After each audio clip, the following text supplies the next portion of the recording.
ನಮಸ್ಕಾರ ಸ್ನೇಹಿತರೆ, 2024ರ NEET exam ಅಲ್ಲಿ 4 ಅತಿ ದೊಡ್ಡ ಸ್ಕ್ಯಾಮ್ಗಳು ನಡೆದಿವೆ. ಇದು ನಿಮಗೆ ಗೊತ್ತಾ? ಅದಕ್ಕೆ ಬೇಕಾದ ಸಂಪೂರ್ಣ ಸಾಕ್ಷಿಗಳು ಕೂಡ ನಮ್ಮ ಹತ್ರ ಇದ್ದಾವೆ. ನೀಟ್ ಯಾವ ರೀತಿಯ ಎಕ್ಸಾಮ್ ಅಂದರೆ, ವಿದ್ಯಾರ್ಥಿಯ ತಂದೆ ತಾಯಿಗಳು ತಾವು ಕಷ್ಟಪಟ್ಟ ದುಡಿದ ಹಣವನ್ನೆಲ್ಲ ಕೂಡಿ ಇಟ್ಟು ಹಲವಾರು ಕೋಚಿಂಗ್ ಸೆಂಟರ್ಗಳಿಗೆ ಹಣವನ್ನ ಸುರಿದು ನನ್ನ ಮಗ ದೊಡ್ಡ ಡಾಕ್ಟರ್ ಆಗುತ್ತಾನೆ ಎಂಬ ಕನಸು ಇದು ಕನಸಾಗಿಯೇ ಉಳಿಯುತ್ತಾ ಪ್ರತಿ ವರ್ಷನೂ ಎಷ್ಟೋ ವಿದ್ಯಾರ್ಥಿಗಳು ಸೂಸೈಡ್ ಮಾಡಿಕೊಳ್ಳುತ್ತಿದ್ದಾರೆ. ಅವರ ಸೂಸೈಡ್ ಲೆಟರ್ಗಳು ಕೂಡ ವೈರಲ್ ಆಗ್ತಾ ಇವೆ. ಅವರಿಗೆ ನೀಟ್ ಎಕ್ಸಾಮ್ ಕ್ರ್ಯಾಕ್ ಮಾಡಲ್ ಆಗ್ತಿಲ್ಲ ಎಂದು. ನಾನು ಅಂತ ವಿದ್ಯಾರ್ಥಿಗಳಿಗೆ ಹೇಳುತ್ತೇನೆ, ನೀವು ಆ ರೀತಿಯ ನಿರ್ಧಾರ ಮಾಡುವುದು ತಪ್ಪು. ಜೀವನದಲ್ಲಿ ಯಾವುದೇ ಕಷ್ಟಗಳು ಬಂದರೂ ಅದನ್ನ ಹೆದರಿಸಬೇಕು. ಸಮಾಜ ಸುದ್ದಿಲ್ಲ, ನಾನು ನಂಬ್ತೀನಿ, ಆದರೆ ಈ ರೀತಿಯ ನಿರ್ಧಾರ ಖಂಡಿತ ತಪ್ಪು. ಏನೋಪ್ಪ ನೀವು ಏನೇನೋ ಹೇಳ್ತಿದ್ದೀರಾ ಅಂತ ಯೋಚನೆ ಮಾಡ್ತಿದ್ದೀರಾ. ಇವಾಗ ಹೇಳ್ತೀನಿ ನೋಡಿ, 4 ಅತಿ ದೊಡ್ಡ ಸ್ಕ್ಯಾಮ್ಗಳು 2024ರ ನೀಟ್ ಎಕ್ಸಾಮ್ ಅಲ್ಲಿ ಕಂಡು ಬಂದಿದ್ದೆ. ನಾನು ಈ ವಿಡಿಯೋ ನೋಡುತ್ತಿರುವ ಪ್ರತಿಯೊಬ್ಬರಲ್ಲಿ ರಿಕ್ವೆಸ್ಟ್ ಮಾಡಿಕೊಳ್ಳುತ್ತೇನೆ, ವಿಡಿಯೋನ ಕೊನೆವರೆಗೂ ನೋಡಿ. ಏಕೆಂದರೆ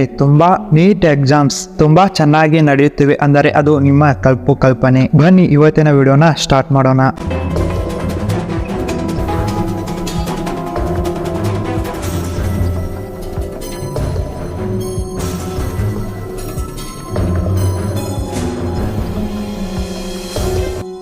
ನೀಟನ 1ನೇ ಸ್ಕ್ಯಾಮ್. ಶ್ರೀಮಂತರ ಕಡೆಯಿಂದ ಹಣವನ್ನು ತೆಗೆದುಕೊಳ್ಳುವುದು ಮತ್ತು ಅವರ ಮಗುವನ್ನ ಆಲ್ ಇಂಡಿಯನ್ ಟಾಪರ್ ಅನ್ನಾಗಿ ಮಾಡುವುದು. ಈ ರೀತಿಯ ಎಲ್ಲಾ ಪ್ರೂಫ್ಗಳು ಎಕ್ಸಾಮ್ ಕಿಂತ ಮೊದಲನೇ ನಮಗೆ ಸಿಕ್ಕಿತ್ತು. दरभंगा मेडिकल कॉलेज का सर आपको है 3 लाख रुपए चार्जेस दरभंगा मेडिकल कॉलेज. ಆದರೂ ಕೂಡ ಎಕ್ಸಾಮ್ ಅನ್ನ ಕಂಡಕ್ಟ್ ಮಾಡಿಬಿಟ್ಟರು. ಇದರ ಮೇಲೆ ಯಾವುದೂ ಆಕ್ಷನ್ ಅನ್ನ ತೆಗೆದುಕೊಳ್ಳಲೇ ಇಲ್ಲ. 4 ಜೂನ್ 2024ರಲ್ಲಿ NTA ಅಂದರೆ ನ್ಯಾಷನಲ್ ಟೆಸ್ಟಿಂಗ್ ಏಜೆನ್ಸಿ ಆ ದಿನದಂದು ನೀಟ್ ಎಕ್ಸಾಮಿನ ರಿಸಲ್ಟ್ ಅನ್ನ ಬಿಡುಗಡೆ ಮಾಡುತ್ತಾರೆ. ಎಲ್ಲ ವಿದ್ಯಾರ್ಥಿಗಳು ಹಾಗೂ ಪೋಷಕರು ತುಂಬಾ ಪ್ಯಾನಿಕ್ ಆಗಿ ಬಿಡುತ್ತಾರೆ. ಆ ವಿದ್ಯಾರ್ಥಿಗಳ ರಿಸಲ್ಟ್ ಅನ್ನ ನೋಡಿದರೆ 67 ಜನರು 720ಕ್ಕೆ 720 ಅಂಕಗಳನ್ನು ಗಳಿಸಿದ್ದರು. ಆ 720 ಅಂಕಗಳನ್ನ ನೋಡಿ ಎಲ್ಲರಿಗೂ ಶಾಕ್ ಆಯಿತು. ಏಕೆಂದರೆ 2019ರಿಂದ ಇವಾಗಿನವರೆಗೆ ಕೇವಲ 3 ಜನರು ಮಾತ್ರ ಹೆಚ್ಚಿನ ಟಾಪರ್ ಆಗಿದ್ದಾರೆ, ಅಂದರೆ ಔಟ್ ಆಫ್ ಔಟ್ ಅನ್ನ ಹೊಡೆದಿದ್ದು. ಆದರೆ ಈ ಸಾರ್ತಿ ಹೇಗೆ 67 ಜನರು ಟಾಪರ್ ಆಗಿ ಬಿಟ್ಟರು? ಇಲ್ಲಿ ಇನ್ನೊಂದು ಇಂಟ್ರೆಸ್ಟಿಂಗ್ ವಿಷಯ ಏನಾಗಿತ್ತು ಎಂದರೆ, ಕೆಲವರ ರೋಲ್ ನಂಬರ್ ಕೂಡ ಸೀಕ್ವೆನ್ಸ್ ಆಗಿಯೇ ಇದೆ. ಆ ಹಲವರು 7 ವಿದ್ಯಾರ್ಥಿಗಳು ಆಗಿದ್ದರು. 2307010 ಇಲ್ಲಿಂದ ಸ್ಟಾರ್ಟ್ ಆಗುತ್ತಿತ್ತು. ಅವರು ಎಲ್ಲರೂ ಹರಿಯಾಣದ ಒಂದೇ ಸೆಂಟರ್ ನಲ್ಲಿ ತಮ್ಮ ಎಕ್ಸಾಮ್ ಅನ್ನ ಬರೆದಿದ್ದರು.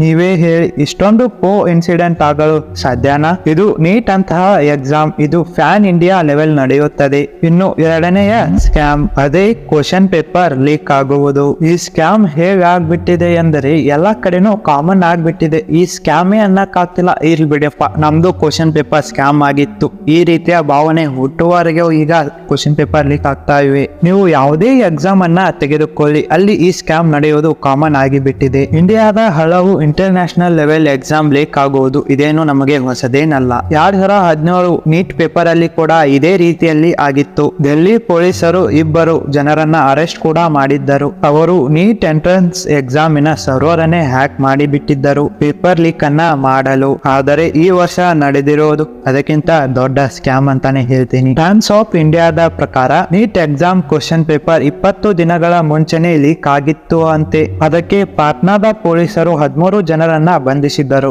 ಇದೇ ಎಕ್ಸಾಮಿನ 1 ತಿಂಗಳ ಮೊದಲೇ ಒಂದು ವಿಡಿಯೋ ತುಂಬಾ ವೈರಲ್ ಆಗ್ತಾ ಇತ್ತು. ಈ ಬಾರಿಯೂ ಕೂಡ ನೀಟ್ ಎಕ್ಸಾಮ್ ಖಂಡಿತವಾಗ್ಲೂ ಲೀಕ್ ಆಗುತ್ತದೆ 1 ದಿನ ಎಕ್ಸಾಮ್ ಇರುಕ್ಕಿಂತ ಮುಂಚೆನೆ. ಆ ಲೀಕ್ ಮಾಡುತ್ತಿರುವ ವ್ಯಕ್ತಿ ಬೇರೆ ಯಾರೂ ಅಲ್ಲ, ದ ಫೇಮಸ್ ವಿಶಾಲ್ ಚೌರಾಸಿಯಾ. ನಾನು ಫೇಮಸ್ ಅನ್ನೋ ವರ್ಡ್ ಅನ್ನ ಯೂಸ್ ಮಾಡಿದೆ, ಇದರಿಂದ ನಿಮಗೆ ತಿಳಿಯುತ್ತಿರಬಹುದು ಆ ವ್ಯಕ್ತಿ ಎಷ್ಟು ಎಕ್ಸ್ಪರ್ಟ್ ಆಗಿದ್ದ ಕ್ವಶನ್ ಪೇಪರ್ ಲೀಕ್ ಮಾಡುವಲ್ಲಿ ಅಂತ. ಅವನು ಹಲವಾರು ಸಾಕಷ್ಟು ಗೌರ್ಮೆಂಟ್ ಎಕ್ಸಾಮ್ ಪೇಪರ್ಸ್ ಗಳನ್ನ ಲೀಕ್ ಮಾಡಿ ಬಿಟ್ಟಿದ್ದು. ಇಂತಹ ಕೆಲಸಗಳಲ್ಲಿ ಅವನು ಎತ್ತಿದ ಕೈ ಅಂತ ಹೇಳಬಹುದು ಮತ್ತು ಸಕ್ಸಸ್ ಕೂಡ ಅವನಿಗೆ ಸಿಕ್ಕಿದೆ. ಈ ರೀತಿ ಮಾಡೋದರಿಂದ ಅವನು ಇವಾಗ ಜೈಲಲ್ಲಿ ಇದ್ದಾನೆ. ಈ ವಿಡಿಯೋ ಮೊದಲೇ ವೈರಲ್ ಆಗಿತ್ತು. कि नीट का एग्जाम कंडक्ट करने वाली संस्थान ध्यान दें कि इस बार विशाल चौरसिया जेल में भी रह के नीट कर लेगा.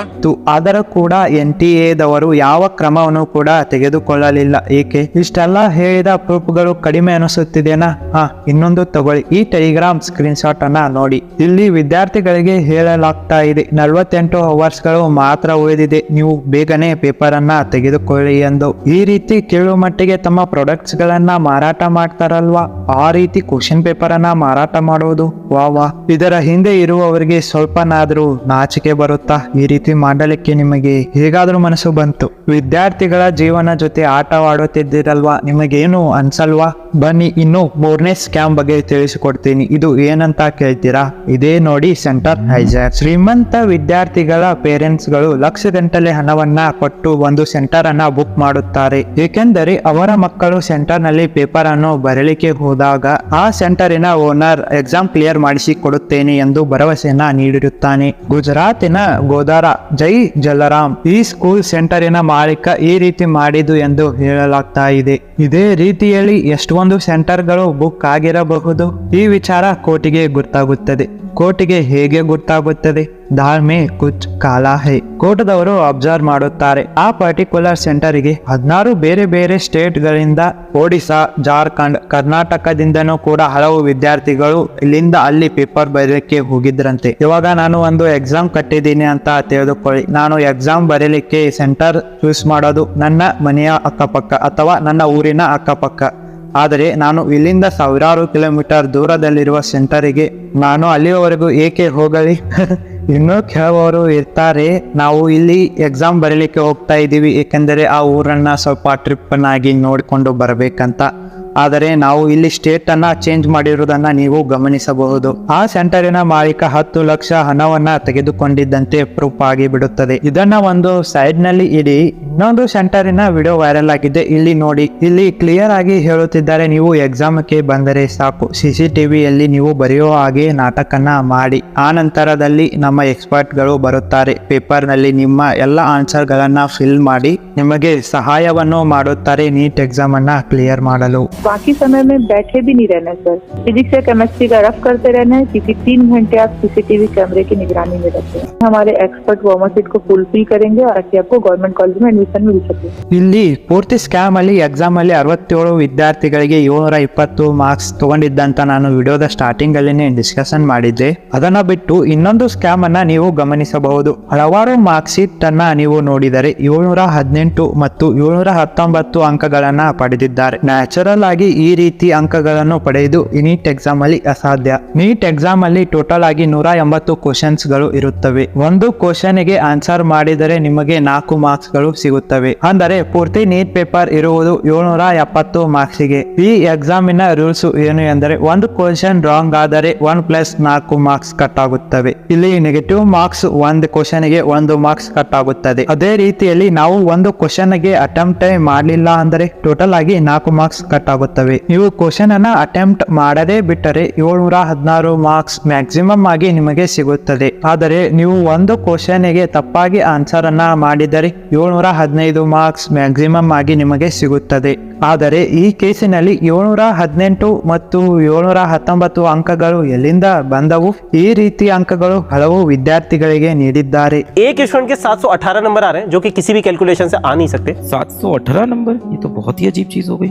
ಬನ್ನಿ ಇನ್ನೊಂದು ನೆಕ್ಸ್ಟ್ ಸ್ಕ್ಯಾಮ್ ಬಗ್ಗೆ ತಿಳಿಸಿಕೊಡ್ತೀನಿ. ಅವಾರ್ಡಿಂಗ್ ಗ್ರೇಸ್ ಮಾರ್ಕ್ಸ್ 718 ಮತ್ತು 19 ಅಂಕಗಳನ್ನು ಹೇಗೆ ನೀಡಿದ್ದೀರಾ ಅಂದರೆ, ಅವರೇ ಕ್ವಶನ್ ಗೆ ಆನ್ಸರ್ ನೀಡುತ್ತಾರೆ ನೋಡಿ. ಕೆಲವೊಂದು ಸೆಂಟರ್ ಗಳಲ್ಲಿ ಅವರು ಕ್ವಶನ್ ಪೇಪರ್ ಅನ್ನ ಡಿಸ್ಟ್ರಿಬ್ಯೂಷನ್ ಮಾಡುವುದು ಲೇಟ್ ಆಯಿತಂತೆ, ಅದಕ್ಕೆ ಅವರು ಗ್ರೇಸ್ ಮಾರ್ಕ್ಸ್ ಅನ್ನ ಕೊಟ್ಟಿದ್ದಾರಂತೆ. ಒಂದು ಎಕ್ಸಾಂಪಲ್ ಒಂದಿಗೆ ತಿಳಿದುಕೊಳ್ಳೋಣ. ಒಂದು ಎಕ್ಸಾಮ್ ಸೆಂಟರ್ ಅಲ್ಲಿ 10 ನಿಮಿಷ ಲೇಟ್ ಆಗಿ ಅವರಿಗೆ ಕ್ವಶನ್ ಪೇಪರ್ ಅನ್ನ ನೀಡುತ್ತಾರೆ. ಅವರೇ ಇಮ್ಯಾಜಿನ್ ಮಾಡಿಕೊಳ್ಳುತ್ತಾರೆ, ಆ ಹುಡುಗ 10 ನಿಮಿಷಕ್ಕೆ 10 ಕ್ವಶನ್ ಗಳಿಗೆ ಆನ್ಸರ್ ಅನ್ನ ಮಾಡುತ್ತಾನೆ ಎಂದು. ಹೀಗೆ ತಿಳಿದುಕೊಂಡು ಅವರು ಆ ಹುಡುಗನಿಗೆ 40 ಮಾರ್ಕ್ಸ್ ಅನ್ನ ಗ್ರೇಸ್ ಆಗಿ ನೀಡುವುದು, ಅಂದರೆ +40 ಮಾರ್ಕ್ಸ್ ಅನ್ನ ನೀಡು ಬಿಡುವುದು. ಇಲ್ಲಿ ನೀವು ಇನ್ನೊಂದು ಗಮನಿಸಬೇಕು, ಆ ಹುಡುಗ ನಿಜವಾಗ್ಲೂ ಅಷ್ಟು ಕ್ವಶನ್ಗೆ ಕರೆಕ್ಟ್ ಆಗಿ ಆನ್ಸರ್ ಬರೆಯುವ ಕೆಪಬಿಲಿಟಿ ಇದೆನಾ? ಈ ರೀತಿಯ ಎಕ್ಸಾಮ್ಗಳು ವಿದ್ಯಾರ್ಥಿಗಳನ್ನ ಡಾಕ್ಟರ್ಗಳನ್ನಾಗಿ ಮಾಡುತ್ತವೆ. ಯಾರು ಪೇಷಂಟ್ ಗಳಿಗೆ ಒಳ್ಳೆಯ ಟ್ರೀಟ್ಮೆಂಟ್ ಅನ್ನ ಕೊಡುತ್ತಾರೆ, ಔಷಧಿಗಳನ್ನ ನೀಡುತ್ತಾರೆ, ಮತ್ತೆ ಆಪರೇಷನ್ ಥಿಯೇಟರ್ ನಲ್ಲಿ ಆಪರೇಷನ್ ಕೂಡ ಮಾಡುತ್ತಾರೆ. ಇದು ಯಾವ ರೀತಿಯ ದಾರಿಯಾಗಿದೆ ಮಾರ್ಕ್ಸ್ ಅನ್ನ ನೀಡಲು? ಈಗ ಇನ್ನೊಂದು ಸ್ಕ್ಯಾಮ್ ಬಗ್ಗೆ ತಿಳಿದುಕೊಳ್ಳೋಣ. ಅದೇ higher cut off score scam. ಇಷ್ಟೆಲ್ಲ ಸ್ಕ್ಯಾಮ್ ಆಯಿತು, ಕಾಂಟ್ರವರ್ಸಿ ಆಯಿತು, ಹೀಗೆ ಅನೇಕ ಚರ್ಚೆಗಳು ಆಗಿ ಹೋದರೂ ಕೂಡ NTA ದವರು 720ಕ್ಕೆ 720 ಅಂಕಗಳನ್ನು ಗಳಿಸಿದವರಿಗೆ ಮಾತ್ರ ಮೆಡಿಕಲ್ ಸೀಟಿಗೆ ಅಡ್ಮಿಷನ್ ಅನ್ನ ಕೊಡಲು ಅವರು ಬಯಸುತ್ತಿದ್ದಾರೆ. ಇನ್ನು ಮಿಡಲ್ ಕ್ಲಾಸಿನಲ್ಲಿ ಇರುವವರಿಗೆ ಅವರನ್ನ ಅಡ್ಮಿಷನ್ಗೆ ಅವರನ್ನ ಕರೆದುಕೊಳ್ಳಲು ಅವರಿಗೆ ಇಷ್ಟವಿಲ್ಲ. ಏಕಂತ ಹೇಳ್ತೀನಿ ಕೇಳಿ. ಮೆಡಿಕಲ್ ಅಡ್ಮಿಷನ್ ಅಲ್ಲಿ ನಿಮಗೆಲ್ಲರಿಗೂ ಗೊತ್ತಿರುವ ಹಾಗೆ ಎಲ್ಲ ಟಾಪ್ ಮಾರ್ಕ್ಸ್ ತೆಗೆದುಕೊಂಡವರಿಗೆ ಅಡ್ಮಿಷನ್ ನೀಡುತ್ತಾರೆ. ಯಾರು ಅದರ ಕೆಳಗಡೆ ಇರುತ್ತಾರೋ ಅವರು ಅಡ್ಮಿಷನ್ ಮಾಡಿಸಲು ಡೊನೇಷನ್ ಅನ್ನ ಕೊಡುತ್ತಾರೆ. ಆದರೆ ಈ ಸಾರ್ತಿ NTA ದವರು 2024ರ ಕಟ್ ಆಫ್ ಮಾರ್ಕ್ಸ್ 720ರಿಂದ ಮಿನಿಮಮ್ ಆಗಿ 160 ಮಾರ್ಕ್ಸ್ ಗಳನ್ನ ಇಟ್ಟಿದ್ದಾರೆ. ಇದು ಎಷ್ಟು ಕಡಿಮೆ ಕಟ್ ಆಫ್ ಮಾರ್ಕ್ಸ್ ಎಂದರೆ ಹಿಂದಿನ 4ರಿಂದ 5 ವರ್ಷಗಳಲ್ಲಿ ಇಷ್ಟು ಕಟ್ ಆಫ್ ಯಾವಾಗ್ಲೂ ಕೂಡ ಇಟ್ಟಿರಲಿಲ್ಲ. ಯೂಸಲಿ ಕಟ್ ಆಫ್ ಮಾರ್ಕ್ಸ್ 135ರ ಸಮೀಪ ಇರುತ್ತಿತ್ತು. ಕೇವಲ 1 ವರ್ಷದಲ್ಲಿ 30 ಮಾರ್ಕ್ಸ್ ಇನ್ಕ್ರೀಸ್ ಮಾಡಿದರು ವಿದೌಟ್ ಇನ್ಫಾರ್ಮಿಂಗ್ ಎನಿವನ್. ಈ ರೀತಿಯಲ್ಲಿ ಹೇಗೆ ಮಾಡಬಹುದು? ಪ್ರಿವಿಲೇಜ್ ಜನರಿಗೆ ಇದರಿಂದ ಬಹಳಷ್ಟು ಬೆನಿಫಿಟ್ಸ್ ಸಿಗುತ್ತದೆ. ಅವರು ಮಾರ್ಕ್ಸ್ ಗಳನ್ನ ತೆಗೆದುಕೊಂಡಿದ್ದಾರೆ ಬಹಳಷ್ಟು ಹಣಗಳನ್ನ ಕೊಟ್ಟು. ಇನ್ನು ಯಾರ ಬಳಿ ಪ್ರಿವಿಲೇಜ್ ಇಲ್ಲವೋ ಆ ಹುಡುಗನ ಗತಿ ಏನು? ಅವನು ಕಷ್ಟಪಟ್ಟು ಓದಿದ್ದ ಸಮಯವೆಲ್ಲ ವೇಸ್ಟ್. ಅವರು ಎಷ್ಟು ಬರ್ದಿದ್ದಾರೆ ಅಷ್ಟೇ ಮಾರ್ಕ್ಸ್ ಕೊಟ್ಟಿದ್ದೀರಾ, ಅವರಿಗೆ ಗ್ರೇಸ್ ಮಾರ್ಕ್ಸ್ ಕೊಟ್ಟಿಲ್ಲ ನೀವು. ಈ ರೀತಿಯ ಕೇಸಿನಲ್ಲಿ ಅವರಿಗೆ ಅನ್ಯಾಯ ಆಗುತ್ತದೆ ಅಲ್ವಾ ಸ್ನೇಹಿತರೆ? ಆದ್ದರಿಂದ ಈ ಎಲ್ಲ ರೀತಿಯ ಸಿಚುವೇಶನ್ ಅನ್ನ ನೋಡಿಕೊಂಡು ಲಕ್ಷ ಗಂಟಲೆ ವಿದ್ಯಾರ್ಥಿಗಳಿಂದ ನಾನು NTA ನಾನು ಕೆಲವು ಕ್ವಶನ್ ಗಳನ್ನ ಕೇಳುತ್ತೇನೆ. ಫಸ್ಟ್ ಕ್ವಶನ್, ನಿಜವಾಗ್ಲೂ ಕ್ವಶನ್ ಪೇಪರ್ ಲೇಟ್ ಆಗಿ ವಿತರಣೆ ಆಗಿತ್ತಾ ಅಥವಾ ನೀವೇ ಬೇಕಂತಲೇ ಲೇಟ್ ಆಗಿ ನೀಡಿದ್ದೀರಾ? ಆ ವಿದ್ಯಾರ್ಥಿಗಳಿಗೆ ಗ್ರೇಸ್ ಮಾರ್ಕ್ಸ್ ನೀಡಲು ಮತ್ತು ಕಟ್ ಆಫ್ ಹೆಚ್ಚಾಗಲೆಂದು. ಏಕೆಂದರೆ ಈ ರೀತಿಯ ಲೇಟ್ ಆಗಿರುವ ಪ್ಯಾಟರ್ನ್ ಅನ್ನು ನಾವು ಹಲವು ಸೆಂಟರ್ಗಳಲ್ಲಿ ನೋಡಬಹುದು. ಸೆಕೆಂಡ್ ಕ್ವಶನ್ ಪೇಪರ್ ಲೀಕ್ ಆಗಿದ್ದು ಎಲ್ಲರಿಗೂ ಗೊತ್ತಿತ್ತು. ಪಬ್ಲಿಕ್ ಅಲ್ಲಿ ಅವೈಲೇಬಲ್ ಕೂಡ ಆಗ್ತಾ ಇತ್ತು. ನ್ಯೂಸ್ ಅವರು ಕೂಡ ಹೇಳುತ್ತಿದ್ದರು. ವಿಡಿಯೋಸ್ಗಳು ವೈರಲ್ ಕೂಡ ಆಗ್ತಾನೆ ಇತ್ತು. ಅವಾಗಲೂ ಕೂಡ NTA ಅಥಾರಿಟೀಸ್ಗಳು ಯಾವ ಆಕ್ಷನ್ಗಳು ಕೂಡ ತೆಗೆದುಕೊಳ್ಳಲಿಲ್ಲ. ಆಕ್ಷನ್ ಅನ್ನ ಬಿಟ್ಟಾಕ್ಬಿಡಿ, ಒಂದು ಸ್ಟ್ರಾಂಗ್ ಸ್ಟೇಟ್ಮೆಂಟ್ ಕೂಡ ನೀಡಿಲ್ಲ. NTA ನೀವು ಸುಮ್ಮನೆ ಏಕೆ ಕೂತಿರಿ? ಥರ್ಡ್ ಕ್ವಶನ್, ಇಷ್ಟೆಲ್ಲ ಕಾಂಟ್ರವರ್ಸಿ ಆಯಿತು, ಇಷ್ಟೆಲ್ಲ ಕ್ವಶನ್ಗಳು ಇಡೀ ದೇಶದಲ್ಲಿ ಕೇಳುತ್ತಿದ್ದಾರೆ. कि पेपर के बदले छात्रों से लाखों रुपए वसूले गए। और अब हम पूरे यकीन के साथ ये कह सकते हैं कि 5 मई को नीट की परीक्षा का पेपर लीक हुआ था।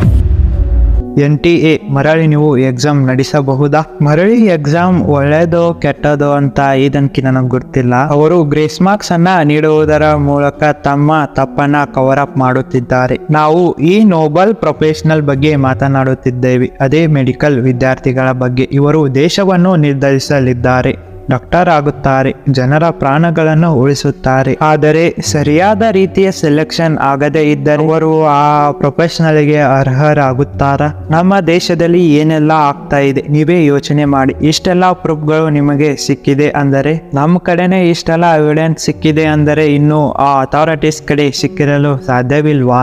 ಇಂಪ್ಯಾಕ್ಟ್ ನಂಬಿತವಾಗಲೂ ಹೆಚ್ಚಿಗೆ ಅವರಿಗೆ ಸಿಕ್ಕಿರುತ್ತದೆ. ಹೋಗ್ಲಿ ಬಿಡಿ, ಎಕ್ಸಾಮ್ ಮುಗಿದ ನಂತರವೂ ಕೂಡ ಅವರ ಕಡೆಯಿಂದ ಏನೂ ಆಕ್ಷನ್ಸ್ಗಳು ಇಲ್ಲ. ನನ್ನ ಮೇನ್ ಕ್ವಶನ್ ಏನು ಅಂದರೆ, ಡಾಕ್ಟರ್ ಆಗುವವರ ತಂದೆ ತಾಯಿ ಕೋಟ್ಯಾಧಿಪತಿ ಆಗಿದ್ದರೆ ಮಾತ್ರ ಅವರ ಡಾಕ್ಟರ್ ಆಗುತ್ತಾರಾ? ಯಾರ ಹತ್ತಿರ ನಾಲೆಜ್ ಇರುತ್ತದೆ ಅವರ ಗತಿ ಏನು? ಆಕ್ಚುಲ್ ಆಗಿ ಅವರು ಅರ್ಹರು ಇದಕ್ಕೆ. ನೆಕ್ಸ್ಟ್ ಕ್ವಶನ್, ನೀವು ಎಲೆಕ್ಷನ್ ದಿನದಂದೇ ಏಕೆ ನೀಟ್ ರಿಸಲ್ಟ್ ಅನ್ನ ರಿಲೀಸ್ ಮಾಡಿದ್ದೀರಾ? ಅಷ್ಟೊಂದು ಅರ್ಜೆಂಟ್ ನಿಮಗೆ ಏನೇ ಇತ್ತು?